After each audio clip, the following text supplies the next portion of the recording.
Welcome to this week's edition of the Belau Report. I'm Jane Belau. A record number of candidates on camera all at once. And on my left, Randy Staver, Jeff Thompson, Jan Throndson, and Michael Wojcik.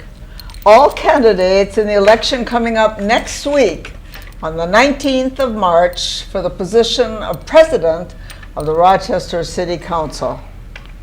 They have drawn numbers for their opening statements, and I'll do my best to do this right. And Jeff Thompson drew number 1. If you would give your opening statement, introduce yourself and your background to the people. Thank you, Jane. I'm Jeff Thompson.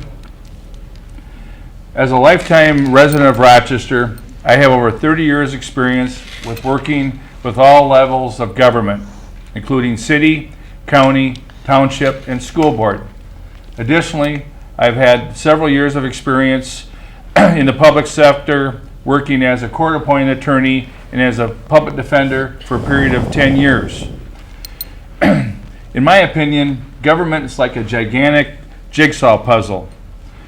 With all my years of experience working with all levels of government during the past 30 years, I feel like I have the knowledge and ability to fit all the pieces together. Good communication is the key to good government. This prevents division in the community, duplication of services, and wasting of taxpayer dollars. Having meetings between county, city, school board, and township officials promotes the integration of good ideas and brings quality results. Government decisions are only as wise as the community input behind them. Citizen involvement is important and ultimately results in the best government policies. As part of a good government, I will work, as I always have, very hard to ensure citizen participation at every opportunity. I have a unique background in assisting with bringing government together, as I've served as a county commissioner for 8 years. When I was on the county board, I considered myself a hybrid in that I represented half rural citizens and half city citizens. I served for 8 years as the county board from 2000, I should say from 1997 through 2005, and in 1999 I received the Friend of the Township Award. With all of these experiences and my deep commitment to serving and my desire to make Rochester the best community in Minnesota, I believe that I'm the best qualified independent choice for City Council President. Thank you. Thank you, Jeff Thompson. Michael Wojcik, the second in order. I'm just going to be polite and start a timer for me. My name's Michael Wojcik. I'm the City Councilman, Rochester Ward 2. I'm actually serving my second term on the Rochester City Council. Just want to tell you a little bit about myself. I'm not originally from Rochester. I've lived here since 1999. I'm from a place up on the Iron Range. Grew up in places like the Birch Lane Trailer Court and the Jefferson Housing Projects, and that experience instilled a lot of character and a lot of drive in me. My mother, bless her heart, was married and divorced 4 times, and after the 4th time I had to stop and say, Mom, I love you to death, but if you don't stop getting married, we're going to have to go on the Jerry Springer Show. And that brought a lot of challenges coming up. As a child, she was providing for us, working evenings in a diner or in a hotel. She worked at gas stations. These weren't the best jobs, but she always provided and instilled a great deal of character in me. I carry that with me today. I've been fortunate to go on from those circumstances. I have master's degrees in electrical engineering and business administration. I've been able to serve now on the City Council in my 5th year. I also have a small business that I own. I'm a small business owner here in Rochester, and I work real hard for my citizens. If nothing else, I've gotten a reputation of being there when people need me to be there and being responsive. I see the City Council President as a little bit different role from some other folks. I believe there are some big picture issues that we need to put more focus on, things that we haven't necessarily been talking about. I believe we need to talk about the affordable housing crisis that we have here in the city of Rochester. I believe that we have to substantially improve our transportation system, our public transit system, because it's just not meeting the needs of folks today. I refuse to accept The 300 homeless kids in our school district is not everyone's problem. I believe the city has a role in dealing with this problem, and I want to work with all levels of government to make sure that we address the needs of these children who are homeless through no fault of their own. I also believe that our neighborhoods deserve strong leadership. What we've seen time and time again is as neighborhoods are challenged, the neighborhoods are resilient and they stand up. I'm a champion for preserving the historic character of many of our neighborhoods. I believe in reinvesting in neighborhoods that have seen tough times or are just not developed right to begin with. I also believe that it's our role as the City Council to empower these neighborhoods to make decisions as it influences the neighborhoods. I've been a strong supporter for heritage preservation, for smart growth in the community, and for dealing with our resources in the best way that we can. I appreciate the citizens of Rochester giving me the opportunity to serve these next 4 years regardless of how this one turns out, and I am committed to a strong City Council and supporting the leader of the City Council no matter who that is. Thank you. This is Michael Wojcik, and I'm asking for your vote on March 19th. All right, Jan Throndson, you drew number 3. Would you give us your background and your interest? Yes, Jan Throndson. I'm a lifelong resident of Rochester and a graduate of John Marshall High School and went on to graduate from Rochester Votech in the trades industry. I worked for the Federal Medical Center for 27 and a half years, retired at age 57, and now running for City Council President. I want to be your full-time City Council President. Unlike my opponents who have full-time commitments with other businesses in Rochester, I will be your full-time City Council President. That will allow me to be out there and represent you full-time, to be on site, to be able to listen to your issues and concerns. I also will bring an independent voice with me. I represent the entire citizens of Rochester across all wards. I don't represent any one entity other than the taxpayers themselves. I think it's important because some of the other opponents do represent other entities, especially when it comes to the DMC project, and that you want to have your voice heard. It's important that I do not have to recuse my vote like other opponents might have to do when it comes to spending some issues on the DMC or the sales tax project. I bring my experience is great. I've managed many large projects, multi-million-dollar projects for the Federal Medical Center and smaller ones over the 27 years. I've worked with a very dynamic group of individuals at the Federal Medical Center and also brought contractors in. I believe it's important that we represent this town and start representing the businesses. The businesses in this town represented the sales tax and supported us. I believe that when we spend the destination medical and the sales tax dollars, that we come and we make sure that our local business community gets those dollars back. I think that's hugely important to be able to do that. And a thing the other day with what happened with the Watsons at the county level, a coin toss was done, and that business went out of state. I think that is not the right way to do business in town, and I think that we need to represent the people at the council with a strong voice, and we represent them when they come before us and stand before us. We treat them with respect. That has not happened in this last year over business that a long-time businessman in Rochester, his business pretty much was taken away from him, and it continued outside the council with lawsuits going on. That is not how we treat and respect our long-time business people. If Rochester is to grow and move forward, it is important that we do it from the grassroots, that we look at the people in the community, we go to the neighborhoods, we listen. We cannot continue with this vision, DMC or any vision of Rochester, without the citizens of Rochester's involvement. Transparency and accountability is job one. And I hope that you can support me on the 19th of March and be your new council president to bring transparency and accountability back to the office. Thank you.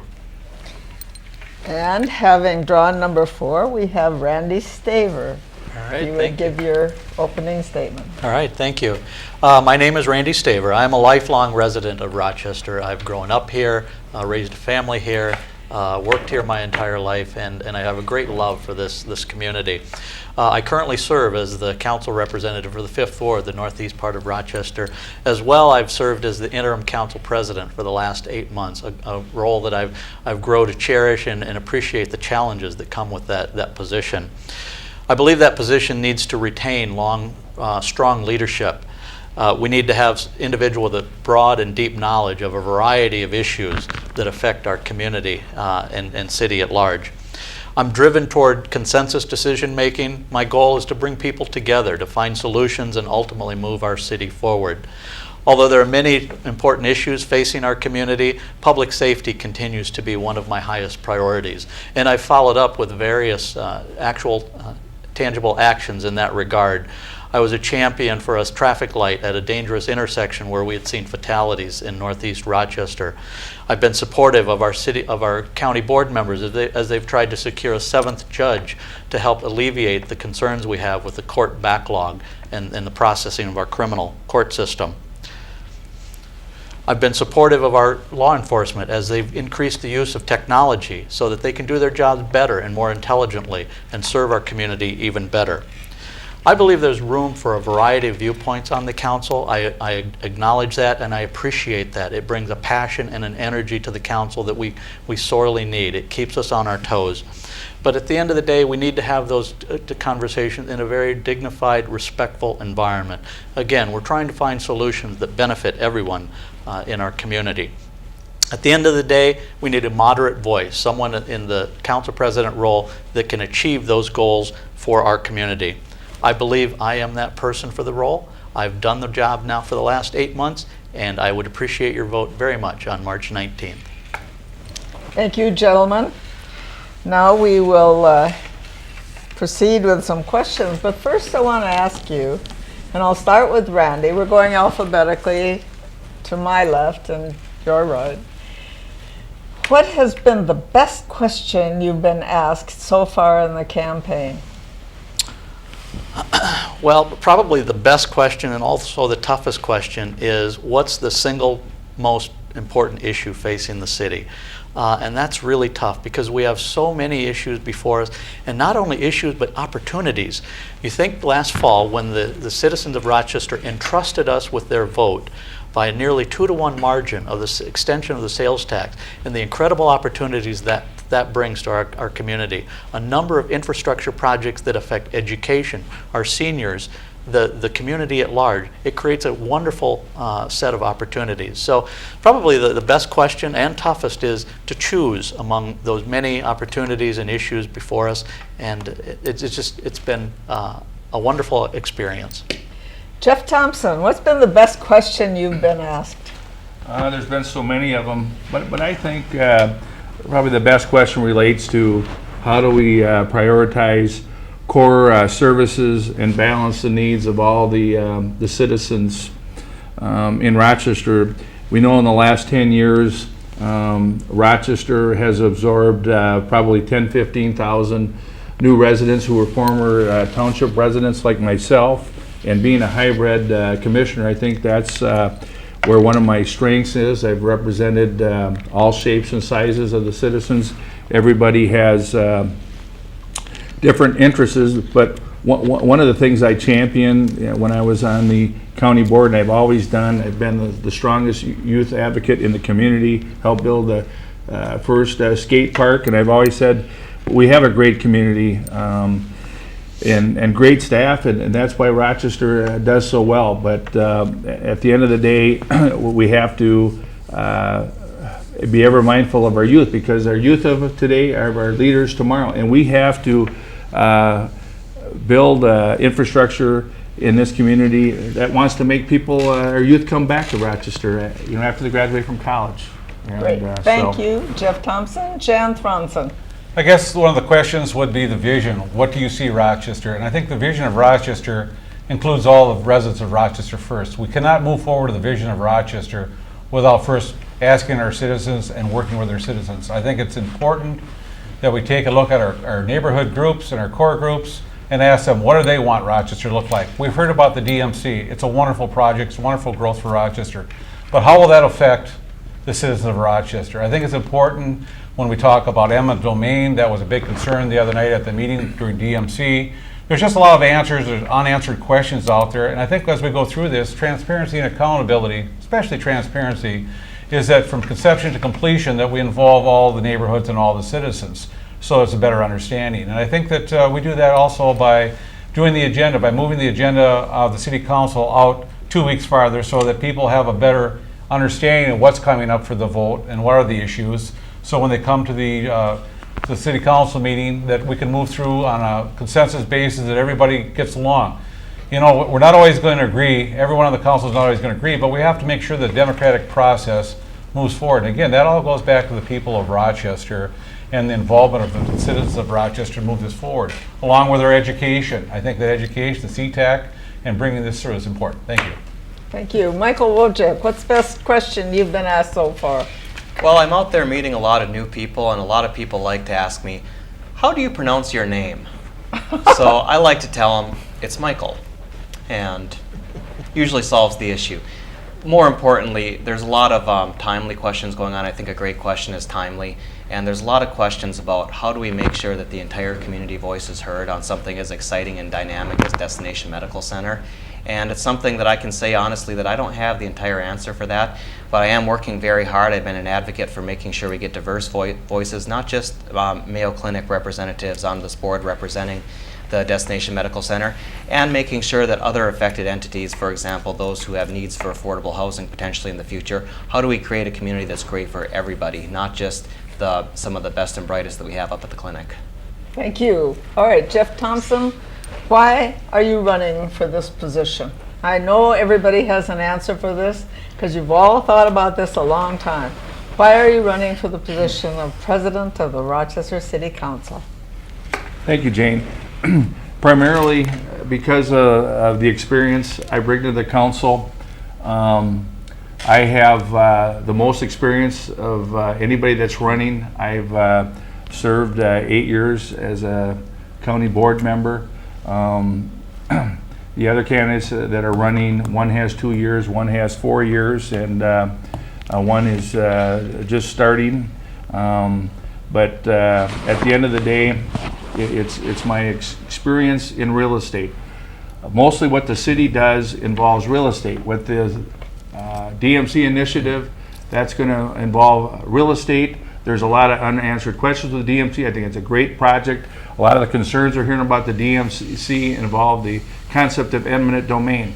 The biggest eminent domain case ever in this area involved the Wally McCarthy Olds case, which spawned 8 separate lawsuits. We want to make sure we do ours. We don't have those issues. We will be talking more about the DMC before. Jan Throndson, why are you running for the position of President of the Council? I'm running for the position because I think that as a lifelong resident, a person needs to give back to their community. I have been involved in the politics. I've been watching the politics, and I think there's time for a change. I think that there's the leadership that's there. I put my name in against the hat against the former Denny Hansen, and I did that because I stepped up because I felt that I had the leadership qualities to change things and move things forward. I entered this race again because I believe that I can lead. I have the experience and the knowledge to change things up. My trade experience is an asset to the council. It is not on there now, and I think you need a diverse council in order to get a full picture and spectrum to represent all of Rochester, so that is why I'm running. All right, Michael Wojcik, why are you running for President of the Rochester City Council? I was hoping you were going to tell me. I wouldn't what? I was hoping you were going to tell me today. No, this is a deeply personal decision for me, and I struggled with the decision. I made the decision right at the last minute, and ultimately what it comes down to is I know that how I got from where I started out to where I am today, I stand on the shoulders of a lot of people that have made personal sacrifices to make my life better and to give me opportunities, and of whom much is given, much is expected. I know that I have an obligation to give back. I have some unique skills. I have the ability to stand up and show strong leadership in the community. I believe that some of the issues that are not discussing right now, that we're not making a priority, whether it be transit, affordable housing, or homeless children in the community, are issues that deserve more attention and more focus than what they're getting right now. And I think that I have the ability as City Council President to put focus on the most important issues that we face as a community. Thank you. Randy Staver. Well, thank you. I am a veteran of over 20 years' experience working on a variety of city, state, and county government boards and commissions. And in that time, I've had an opportunity to grow and use my skills. I began my early involvement as my children first entered the school district, and I became more interested in education, first volunteering for community education. junior achievement, where we try to bring business knowledge back into the classroom. From there, I progressed to other opportunities, serving our city and county in a variety of roles, whether it be law enforcement, planning and zoning, charter commission, ethical practices, a wide variety.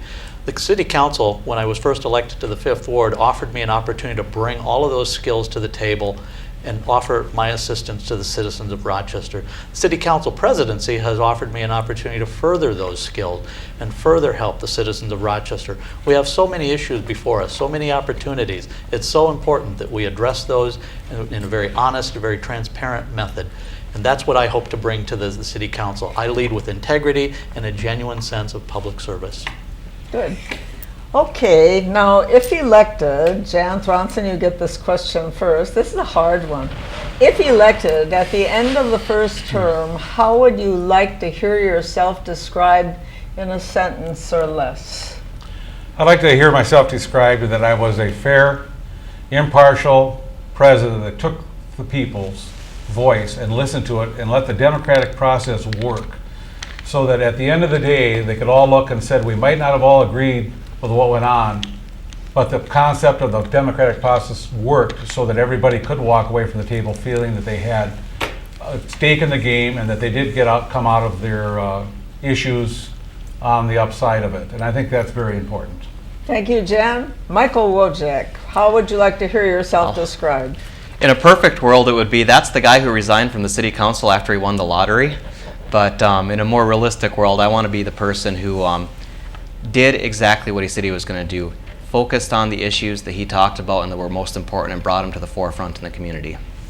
Now, Randy Staver, how would you like to hear yourself described? Well, I would hope people think that I listened to their issues, that I was compassionate, and that I was fair, and that we allowed all voices to be heard in a sense of dignity and in a sense that they could approach the city council with whatever they had to offer, and that we would respond in a very kind and compassionate manner. And I hope they would look at me in that light. Okay, Jeff? And I would say that I use my consensus ability and my past relationships, having worked with the county board and the townships and the school board, that we did everything we could to advance everybody's interests the best we could, that we allowed forums for everybody to voice their opinions, and everybody got a fair shake and a fair hearing. That's the landmark and hallmark of a democratic process. Thank you. Michael Wojcik, what's the greatest challenge of all those challenges facing the city of Rochester, in your opinion? Just given the sheer scope of the issue, the affordable housing crisis that we face here in Rochester and Olmsted County is absolutely mind-boggling to grasp. My own belief with Destination Medical Center coming is that we're going to need about 10,000 new units of affordable housing, and we can't possibly subsidize that kind of number of units. We need to be smart, invoke smart growth principles, best practices from other communities, so that we have places not just for the folks that work up at IBM or Mayo, but the folks that are serving us in our restaurants, the folks that work at the gas stations. We need to be a community that's welcoming at all, and if we don't address poverty, it's going to create issues that are far more costly to address in the future. All right, Randy Staver, what is the biggest challenge facing the city? Well, as I said earlier, we have just a number of issues, and I'll go back to the sales tax project. Something that's very personal and very important to me is my credibility and my integrity. We asked the public for their trust last fall when they extended the sales tax. Embedded in the sales tax are a number of projects. It's now incumbent on us to execute on those plans in a very forthright, transparent, and honest fashion. That's just so important to me that we do that. You know, a poll was taken some time ago, and city government was listed as one of the most credible organizations with the most integrity that we had to offer. I really think that's important that we maintain that sense of integrity. Good. Jeff Thompson, what is the most critical issue facing the city? I think we're going to have to work hard at preserving the infrastructure we have, maintain what we have the best we can. With the recent announcement of the job loss at IBM, I think we're going to have to really focus on creating additional job diversity. The risk of having just a one company city, that's always very risky. I think job diversity is important, and hopefully with this DMSE initiative, we can attract presence of other additional Fortune 500 companies. That would be important. Okay, Jan Throndson, biggest issue facing the city. As we move forward, we hear about the DMC. My biggest issue is, are we going to have the people and the education required to fill those jobs? Right now, around the community, we have bedroom communities that need people to work in manufacturing, and we don't have the people to do that. So as we move forward, I think that the educational background, again, the CTEC program, and be able to get our residents and get our students and our kids to be involved, because not everybody is going to work in the medical field, and I think that we need to be more than just a one-horse town, that we need to go out there and create small business, support small business, growth in small business in many aspects, because as people move into Rochester, they talk about 30,000 new jobs. With that comes a lot of people, not just 30,000, but they have families. So we're going to have to create small business in order to have jobs for those people, and we're going to need to have the schooling to be able to have the well-qualified staff to fill those jobs so that they stay here in Rochester. It does us no good to train the people here and have them leave Rochester. We need to train people here to stay in Rochester so they become part of the tax base and they can have generations of family to come in the future. Okay, this is a question that might be a little difficult to answer and may be hard for a council president to do, but it seems that there are many stresses that are occurring between neighborhoods and developments, between green spaces and parks and opportunistic projects, between transportation, between cars and bicycles. There are these tensions among the different groups of people. How can you, as council president, help to bring all these groups together and have them feel that they're essentially equal in the process of coming to their city government and decision making? Hard question, isn't it? All right. Good question. And one of the things that I've done is listen. We first and foremost have to start by listening.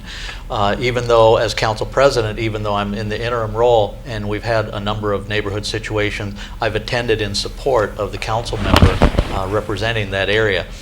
I think in many cases we bring a lot of wonderful ideas to our community, whether it be the Imagine exercises or our broader land use plans and things of that nature. But one of the things we've learned very clearly is that we absolutely have to have the neighborhoods engaged right at the early stages to come in and imagine an exercise or a potential use for an area, and then bring the people that actually live there, that pay taxes and have skin in the game, if you will, later in the game is counterproductive. So one of the first things I do is listen, and I try to get people together and make sure communication is key. It's absolutely fundamental to making sure that we have a solid exchange of ideas. Together we can accomplish a lot. I attended the Slatterly Park sessions. Those initial meetings were very acrimonious, very, very, very bad. Toward the end of the meeting, once we had people there and communicating and exchanging ideas, it was a very amicable discussion, very worthwhile. Jeff Thompson, how can the City Council President bring together the disparate groups that are somehow at odds in minor ways in different times? Well, I think as long as we have property owners, there's always going to be a certain amount of friction between property owners and projects. I think a perfect example of that historically was the Hy-Vee project out of Crossroads. If you remember the acrimony originally with that project, but at the end of the day, it ended up being a terrific project. And I think if you were to try to take Hy-Vee away from the residents now, people would be upset. But I think once again, the bottom line is if you present the forums and the opportunities that people be heard, as long as people feel they're being heard and their needs are being addressed, that's why we have 7 votes. I think that's all people can expect. You balance the rights of all the people involved and give them fairness in the process. At the end of the day, that's democracy. Okay, Jan Throndson. I think as council president, you are the voice, the independent voice that represents all wards. I think it's important that you attend the meetings, the neighborhood meetings from conception to completion, so that you understand what's going on and involve the neighbors in so they have that choice. that they understand that their perception is that you really do care as council president of what's going on, that you don't ignore them. I think that's huge, and when you do that, I also attended the Slattery Park and Neighborhood Association, and what happened there was the perception was there that nobody ever knew everything that was going on, and it almost ended up into a brawl that night. I don't think that is productive. It's non-productive, actually. And out of that whole thing, another neighborhood organization, the Sunnyside, was formed out of that. That was also a good thing because there was a natural breaking point. So I think that as we move forward, I think as council president, you might not always be in the majority. But if you're in the minority, you have to be able to articulate why you're doing what you want. You have to allow the democratic process to work. When people's voices are heard and they believe that you care, and truly care, then it does work. And I think that's what a council president needs to do. All right, Michael Wojcik. Well, first and foremost, this is a great problem to have, and it's a great problem to have because we have a vibrant and growing community, and if we weren't vibrant and growing, we wouldn't have this issue. So we should be grateful that this is something that we're discussing. The comprehensive land use plan was written in 1979. I'd like to say I remember the process, but I was 1 year old at the time. So there's been some updates along the way, but we need to go back and actually update that plan. We designed a plan that looked at a city in the post-World War II mentality where everything was built to be automobile dependent and all uses were separated. We know as a city we can take a look at historic 3rd Street Southwest, and we know that's a well-loved area, but our zoning and our land use plan would not allow us to recreate that in most situations today. We have a broken system, and it's going to continue to impact or create friction because we don't have a good plan to go by. What I've seen is when there's true partnership between neighborhoods and developers, we can have smooth, successful projects. I'd point to my work on Cascade Creek, which is held up as a model of outstanding affordable housing, and my work in Orchard Hills Villas, while not everyone was happy, resulted in a tremendous project. Where we get the friction the most is when you have a situation where a developer comes into the neighborhood, buying land that's for one purpose and trying to unilaterally switch the purposes. That creates a lot of friction because it's understood by the neighborhood that that's fundamentally dishonest and not the protections that they have in place.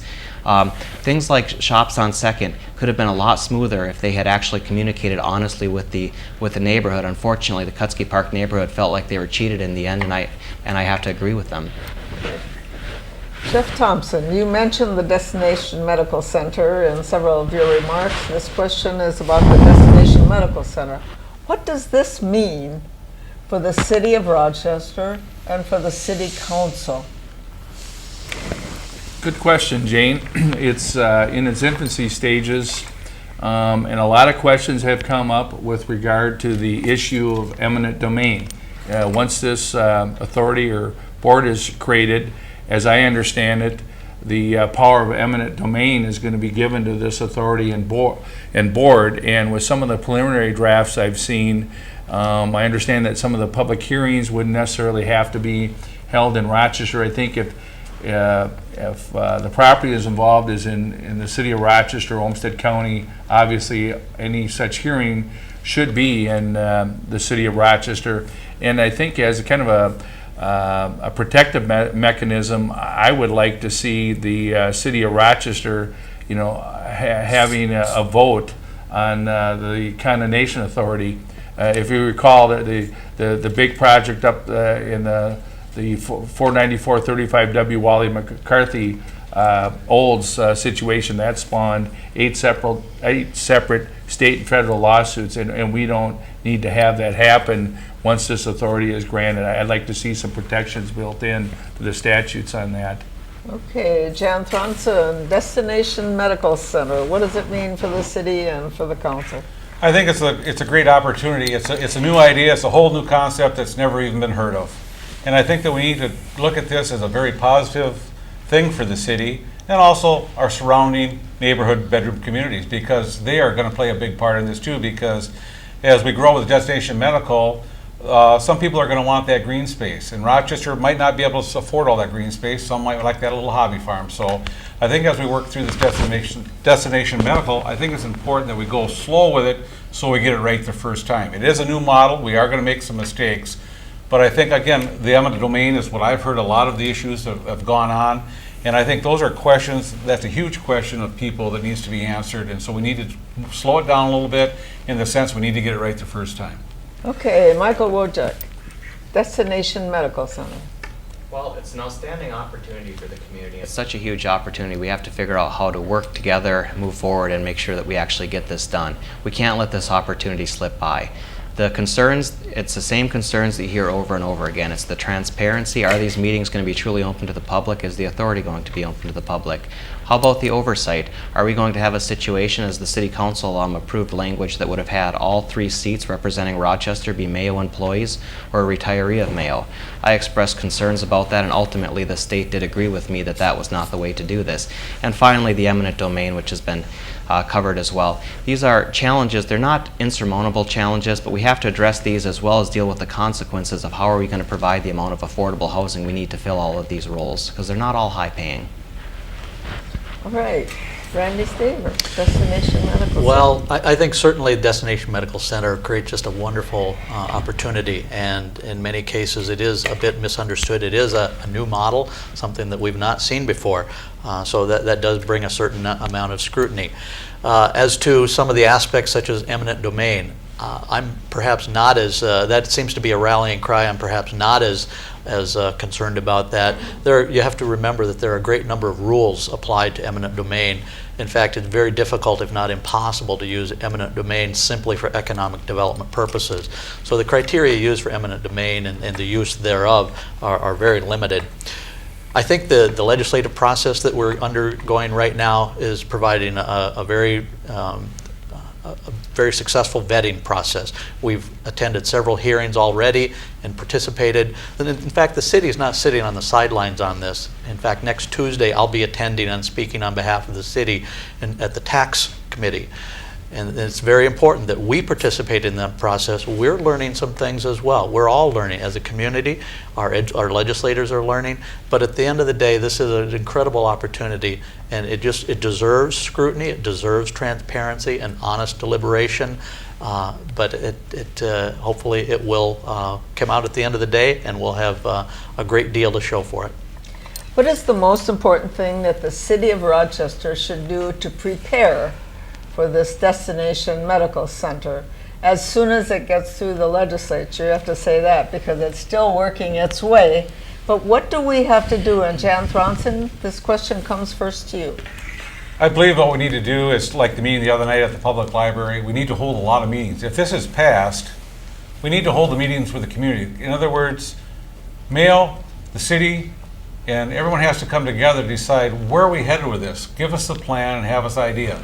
Just to say we have it, but we have nowhere we're going, I believe that they do know where they're headed, and I think that transparency and accountability is job one in this issue. Once it's passed, to let the people know. And however many committees or how many meetings we have to have, it is important that we have those, and they're very open to have those meetings so that we can all get input to it. And I think we need to put things out, again, to grow the small business. It's just not a one-trick pony here, is that we need to grow our business community to support this huge and wonderful thing that the Mayo Clinic wants to do for us. Okay, Michael Wojcik, what does Rochester need to do to prepare for this?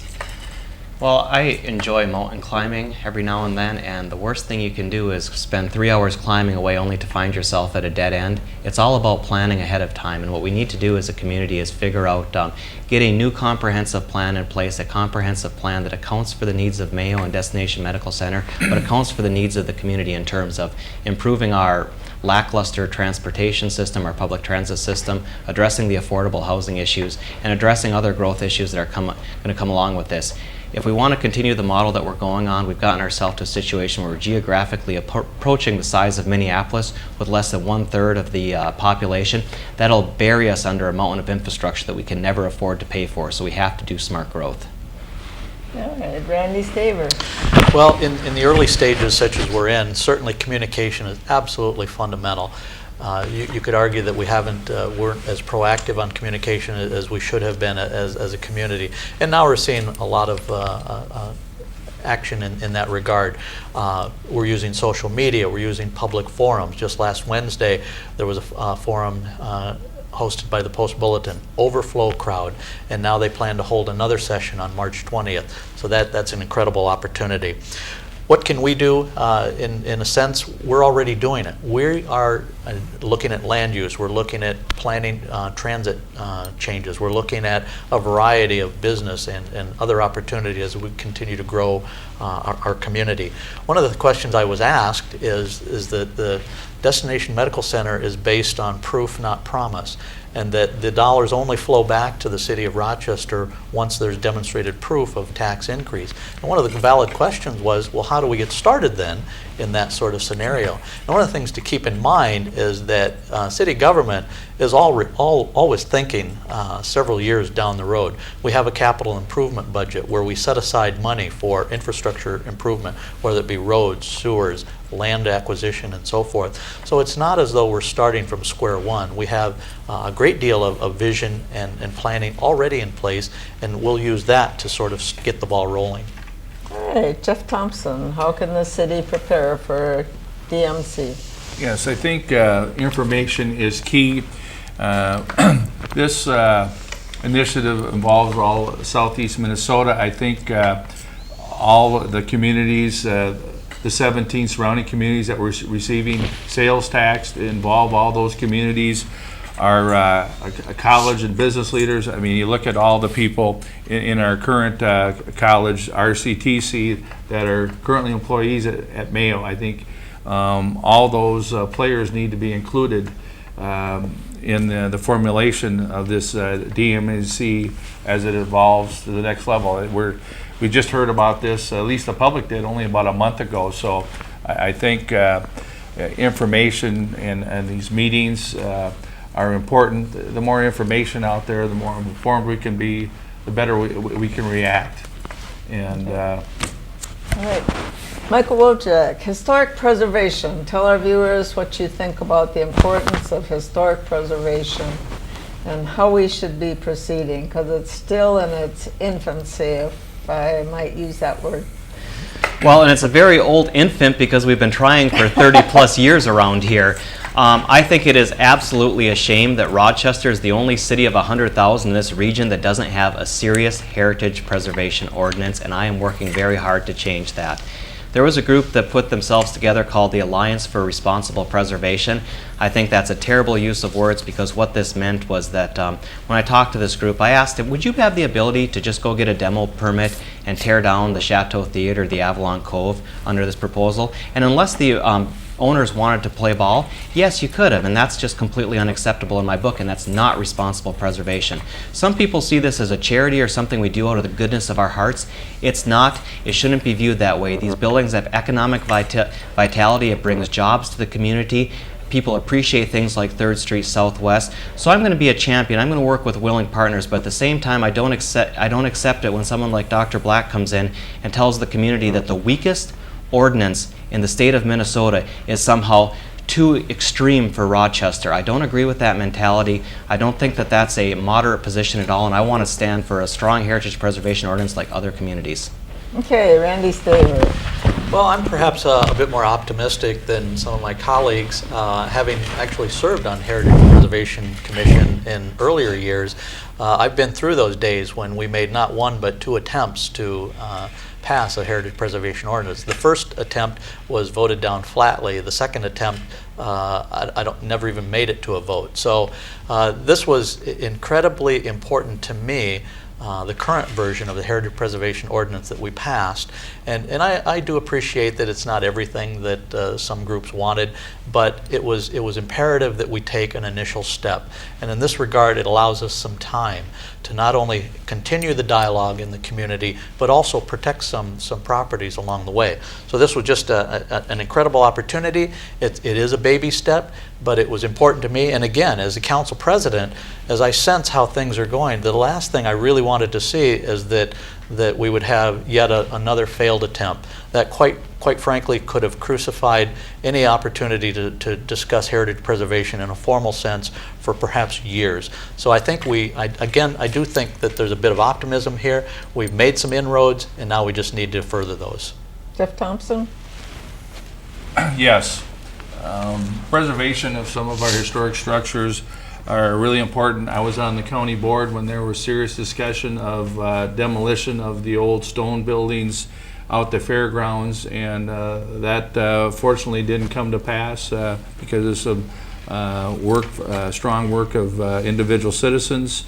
Obviously, we can't save every historic building, and once again, whatever ordinance or model gets adopted, once again, we have to, have a forum of input from the citizens, because it does cost money to maintain these structures, and because with 10,000 baby boomers retiring every day, there's, as I said, that's going to be one of the biggest issues from now until 2030, the diminished revenues. So, but it is important that we preserve those buildings.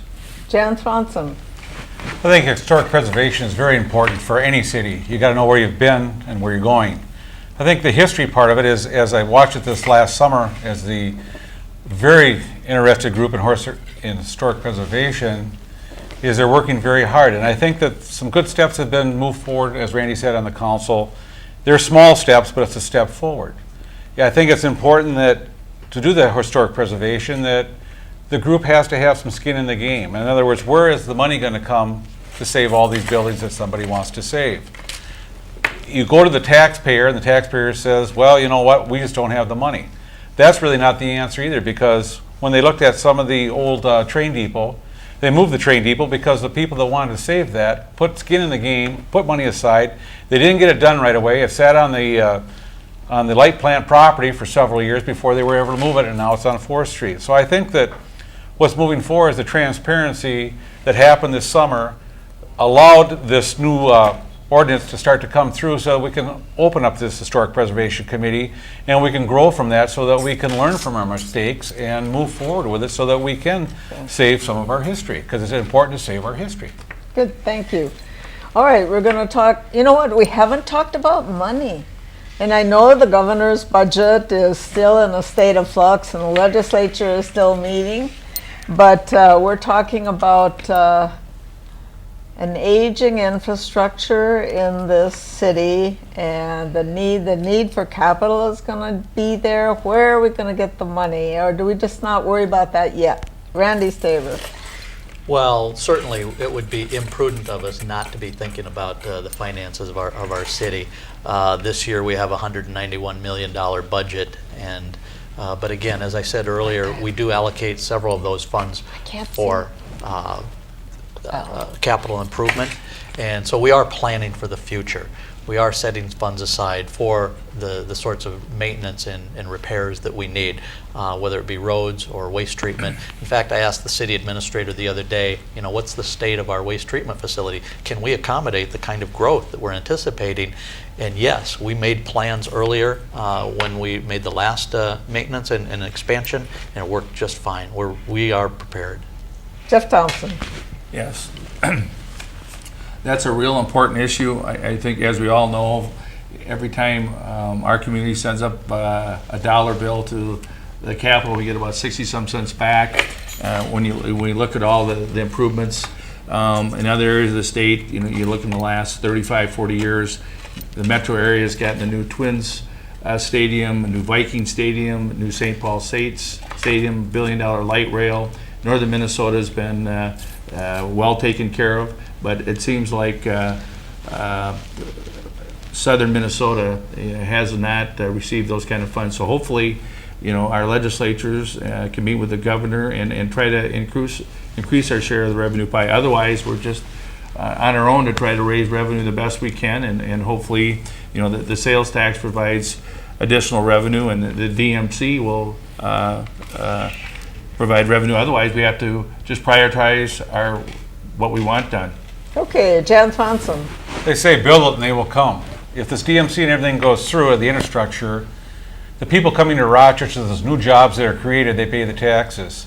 So with the growth, I believe that the money is there because it brings in more taxes. If we develop more land, the developer pays for the infrastructure of that land and then turns it over to the city. So it really isn't the taxpayers that pay for the land development.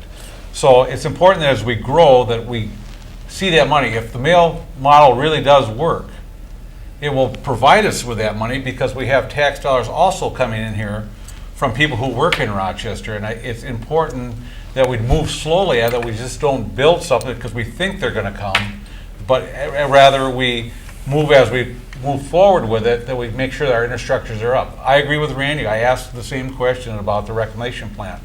Years ago, they spent millions of dollars on that to do that. That's a huge part of the infrastructure that would have to be replaced. Where would we put it? So there's just a lot of things. And All right. Michael Wojcik. Well, a budget is a study in what your priorities are. The original question was about Dayton's budget, and what I'd like to say is that for the first time in about a decade, I don't feel that the city of Rochester funding from the state level is under attack the way that we have been. We've seen tax increases here locally in large part due to loss of funds from the state. Every year we're sending $90 million more up to St. Paul than we're getting back, and it really does hurt us here. When you talk about budgeting, you talk about priorities.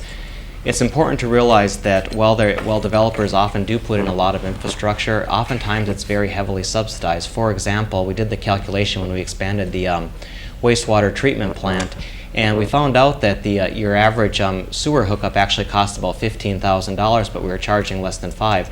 What that means is the poorest folks in this community and their RPU bill, when they're paying those lines for things like sewer and water, they're actually subsidizing new developments. And we have to decide whether that's what we really want to do. We got to decide what our priorities are going to be. Are we going to support Skyways to Nowhere crossing 30-foot streets with no traffic, or are we going to make bigger picture decisions? Thank you. All right, we've got exactly 2 minutes for each of you for a closing statement, and we're going to go alphabetically. And Randy, I'm going to start with you. All right. Well, thank you first and foremost for entertaining this discussion.